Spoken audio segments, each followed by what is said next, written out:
This year, Virginians are voting on whether to change the state's constitution. I'm Jahd Khalil, VPM state politics reporter, and I wanted to talk with the people who are for and against the 4 proposed constitutional amendments. In this episode, we're talking about redistricting.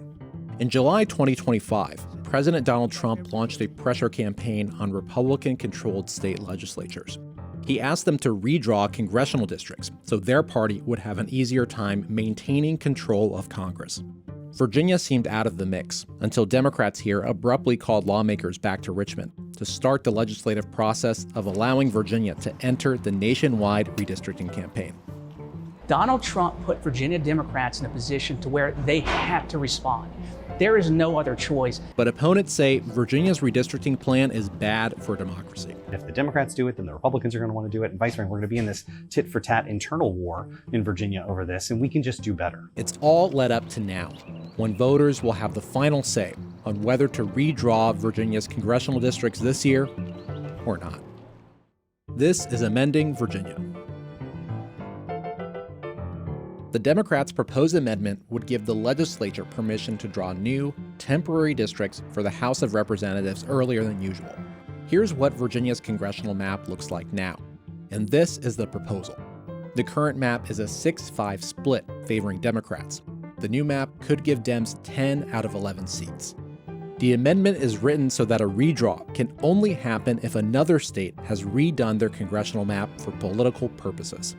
But the trigger has already been activated by Texas, California, and other states. The amendment is written with an expiration date, October 31st, 2030. I needed to ask someone how we ended up here and why this amendment matters on a bigger timeline. So I met with Caroline LeGros, who is the head of civics education at the Virginia Museum of History and Culture. Why should people care about this amendment? Redistricting has a really outsized impact on the way your voice is heard as a voter. The way that it works is that in your district, your ballot will have your slate of candidates. The candidates for your area should represent the population, the community that are within your district. There was a requirement that the General Assembly and the governor determined how districts should be redrawn. In 2020, a referendum was passed that meant that a board of commissioners essentially would make that decision on behalf of voters. But that process got a little complicated. That commission wasn't able to come to consensus, and so the state Supreme Court had to step in. So this new proposed amendment is sort of revisiting this idea of how should these districts be drawn. That redistricting usually happens every 10 years. That's right. But sometimes districts get drawn in between those 10 years, right? That's right. And that's kind of what we're considering now. So the 10-year redistricting cycle aligns with the census cycle, so that as the census reassesses who is where, that then precipitates the shift in the way that district lines are being drawn. In some instances, which we're seeing now as an example, there are political motivators to redraw districts in hopes of favoring one political party or another. When you're talking about fairness when it comes to like civics education, what sort of threads do you pull when you're talking to students or teachers and things like that? When you talk about civics, you're talking about the way that we as members of a community interact with one another. And I think most people have a strong sense of what feels fair and what feels unfair. You might feel a strong connection to your right to vote and its importance to your day-to-day life.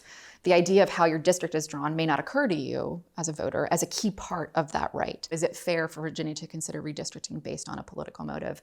That's a question I think every individual person has to think about and answer, and will inform, presumably, their vote. This is a decision that they get to weigh in on. I kept hearing the word fair in this whole debate, and it sounds like it means something different to everyone. Somebody who has thought a lot about this is James Abrinio. He's an attorney in Northern Virginia and was on the Virginia Redistricting Commission in 2021. But he's no longer on the commission and says he supports the Democrats' redistricting effort.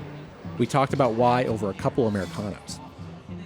How would you describe your journey from being an independent redistricting commissioner to being someone who is in favor of this new redistricting amendment that would give that power back to the legislature for a time? I am a fan and I support either bipartisan or independent redistricting. I think, frankly, every state needs to adopt it.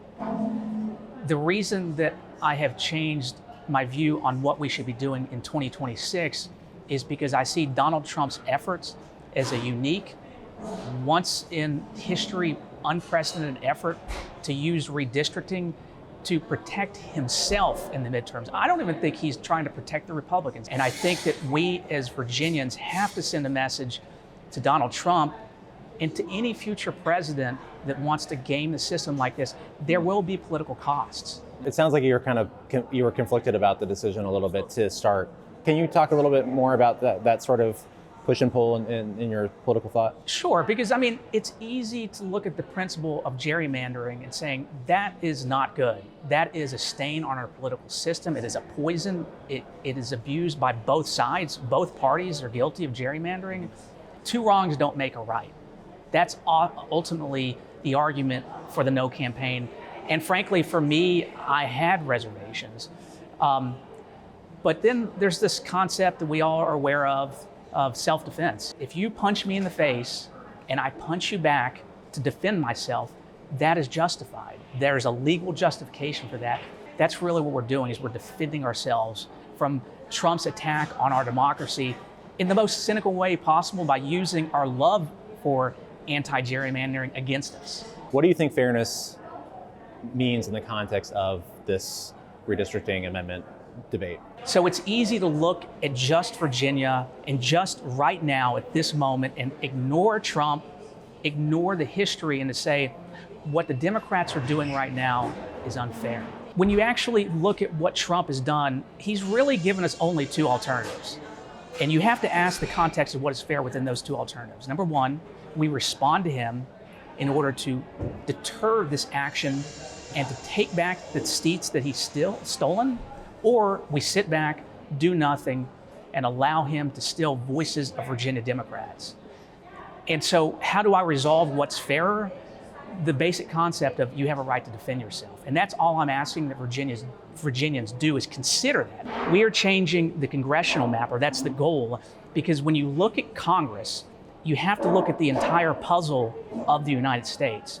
So when Donald Trump steals 5 seats over here in Texas, steals a seat here in Missouri, steals a seat here, and that puzzle piece in North Carolina, our simple goal is we're going to take those back here in Virginia. We are just trying to level the playing field. And the other thing about the narrowly tailored nature about what we're doing here is it's a temporary amendment. It only applies to the congressional maps. And the only reason it is triggered is because Donald Trump has affirmatively ordered Republican states to steal seats to protect him in the midterms. Do the research, because ultimately the underlying amendment is available, the maps are available, and unlike what Trump has done in Texas, North Carolina, Missouri, we actually have a referendum that goes to the voters. Just like in California, the referendum went to the voters. The voters have a chance to reject it. If the voters here in Virginia end up rejecting this, I can live with that. So those are the arguments to vote yes for the amendment.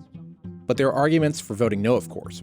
And I thought Brian Cannon was well suited to talk about those. He's most well known as a champion of the Bipartisan Redistricting Commission. He considers himself a Democrat, but he's been an outspoken critic of the current push to redraw maps. We met in Midlothian for lunch. You know, my understanding is that you kind of have a history in Democratic politics a little bit, but you're sort of on the other side of that, of the issue than a lot of your kind of former party mates or whatever you want to call them. Can you talk about like sort of like how it feels to be on the other side of the issue and why you're on the other side of the issue? You know, I believe in voting rights, and I believe in your right to vote as much as mine, no matter whether you're voting for the same candidate I am or not. So I think that's a kind of a baseline principle we all have to agree with in a democracy to be able to have what we have.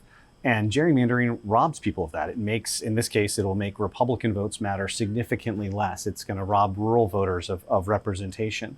And so this isn't a hard concept for me from a moral standpoint of just, do we believe in voting rights for all or not? And I do. What do you think fairness means when it comes to, you know, this issue that we're talking about when it comes to the redistricting amendment? We want to participate and encourage and have as many elections in Virginia that are free, fair, and secure. And a lot of times you hear Democrats talking about this gerrymandering, and they say, I believe in free and fair elections, but, and then they say we need to do this, right? And I just think there needs to be no but there. I think there needs to be a period there. We believe in free and fair elections, and you need to have them. So you have, one side proposing a 10-to-1 map that would, wipe out 40% of the voters' real choices and real power in this election. And they're calling it fair, and it's not. There's no two ways about it. It's not a fair thing. And even on the national level, as a Democrat personally, we don't need to cheat to win. What do you mean by that? We don't need to cheat to win? Yeah, gerrymandering's cheating. And that's what the Democrats are proposing, is to gerrymander Virginia in such a way that it rigs the outcome for Democrats. Virginia has fair maps today. We currently have a 6-5 Democratic majority in Congress. If we just run good candidates and good campaigns, Democrats should be able to get to 8-3. Now, the gerrymander that's proposed would take us to 10-1, which completely wipes out Republicans and their voting power and respecting their voting rights, instead of winning just a fair, straight up fair fight. Texas has done a gerrymander to get more Republican seats. Why shouldn't Virginia, answer in kind?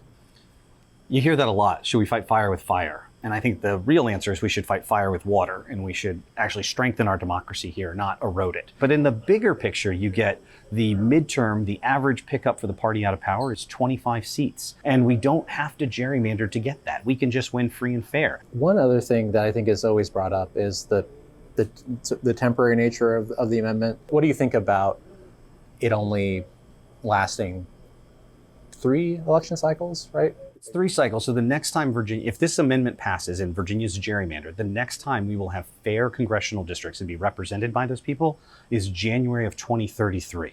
That's a long way off from where we are today. And what I hear from Barack Obama on the ads and things like that is that we have to fight back against Trump. Well, Trump's got 2 more years left in office after this. So if it were really temporary, it would end after the 28th cycle. But it's not, and it's going to last 5 more years beyond that. But furthermore, I don't actually believe that the Democrats were going to want to stop here, or if the Republicans are back in power in Virginia, which the pendulum swings pretty quickly in today's politics, that the Republicans are going to want to not gerrymander either, right? That we need to rise above this, and if the Democrats do it, then the Republicans are going to want to do it, and vice versa. We're going to be in this tit-for-tat internal war in Virginia over this, and we can just do better. Hundreds of thousands of people have already cast their ballots on the amendment since early voting started in March, but lots of Virginians are still deciding. James told me this is a matter of self-defense. If someone tries to cancel out your vote, you have a right to fight back. It's only fair. For Bryant, gerrymandering is wrong no matter what. And he thinks Democrats are going to win more seats in Virginia in 2026, so they don't need to put their thumb on the scale. Voters will decide by April 21st whether to redistrict or not. Look for our next episode of Amending Virginia coming this summer. Until then, visit vpm.org for all of our coverage related to redistricting.